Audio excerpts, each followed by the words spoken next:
she's so fine. Hell of her blows my mind. Hell of her lights my day. What's good, guys? This is going to be an update video regarding the Cash Gernon case coming out of Dallas. I want to thank my friend D. Walsh for sending me several of these little tidbits, and I'm going to put them all together and update you guys. Now, this particular story came out on May the 28th in an article wrote by Adrienne M. Haney and Alex Roger via WFAA ABC 8. Suspect in case of 4-year-old found dead faces new charges. And we definitely want to talk about this. The suspect arrested in connection to the case of a 4-year-old found dead in a Dallas street now faces 2 additional charges, according to police. Darryin Brown, 18, was charged with kidnapping and theft in connection to the death of Cash Gernon. The 4-year-old was found dead in the street with what police at the time called unspecified wounds as a neighbor was passing by on May the 15th, which was a Saturday. Cash Gernon's death was ruled a homicide by the Dallas County Medical Examiner's Office, which announced Friday his cause of death to be from multiple stab wounds. The new charges of burglary and injury to the elderly for Brown are from a previous incident that happened in February. According to the Dallas Police Report, officers responded to a home off Florina Parkway on February the 8th, 2021, after getting reports that Darryin Brown, 18, had entered a home without permission because he was, quote, looking for his unknown girlfriend, end quote. The report said after Brown couldn't find her, he tried to take the homeowner's infant granddaughter, quote, until she returned, end quote. The homeowner was hit in the forehead while defending his granddaughter, and soon after, Brown left the home, the report said. The victim in the February incident told WFAA that minutes after Brown broke in, the woman who was caring for Cash Gernon at the time came down the street and said that the suspect was having a mental episode and needed an evaluation. That would be Monica Sherrod. The relationship between the woman, Monica Sherrod, caring for Cash Gernon, and Brown is still not known, though the victim in the February case said she told him that her home often serves as a, quote, safe place, end quote, for troubled youth. Police arrested Darryin Brown, but the victim said he went along with her wish and asked that he receive that evaluation. Brown was then taken to the hospital for the mental evaluation and later released. In a brief phone call Friday, the woman who was Gernon's caretaker, which would be Monica Sherrod, said she later told the February victim after his incident that Brown was violent and troubled. Roughly 3 months later, Gernon was found dead. An affidavit from police said that video from inside the home on March the 15th showed a man identified as Brown by police picking up the sleeping boy and carrying him from the room.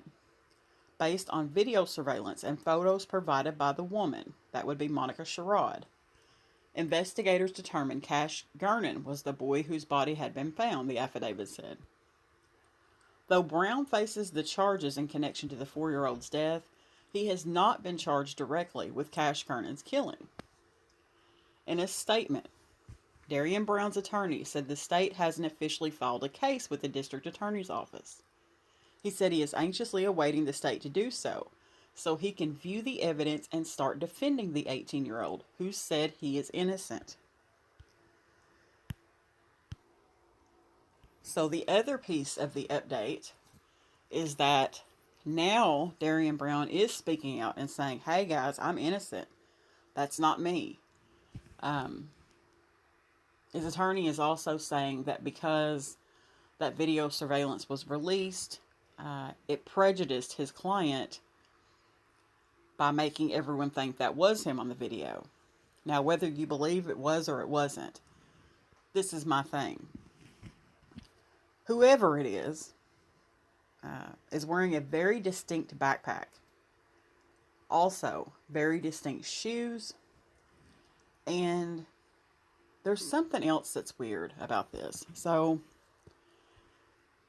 let's go back to these charges. So, this man, this elderly man, who said Darryin Brown came into his home looking for this unknown girlfriend, and then roughed him up, tried to take his granddaughter. Didn't file charges because Monica Sherrod asked him not to. Like, that's weird all in itself. And she admitted to this man, this elderly man, the grandfather of this infant that Darryin Brown tried to take, according to the man. She admitted to him that Darryin Brown had stayed in her home before, or was currently staying in her home. So, that tells you right there, he's very familiar with the layout of the home. He's familiar with the children in the home. Even more friendly with the son.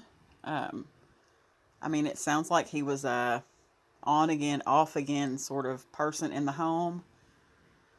So whatever their relationship was, I don't know. But he had stayed in their home before. So let's get that all the way together. Now, it wasn't until this case happened with Cash Gernon that this grandfather decides to press charges against him. That to me is a little strange. I don't understand the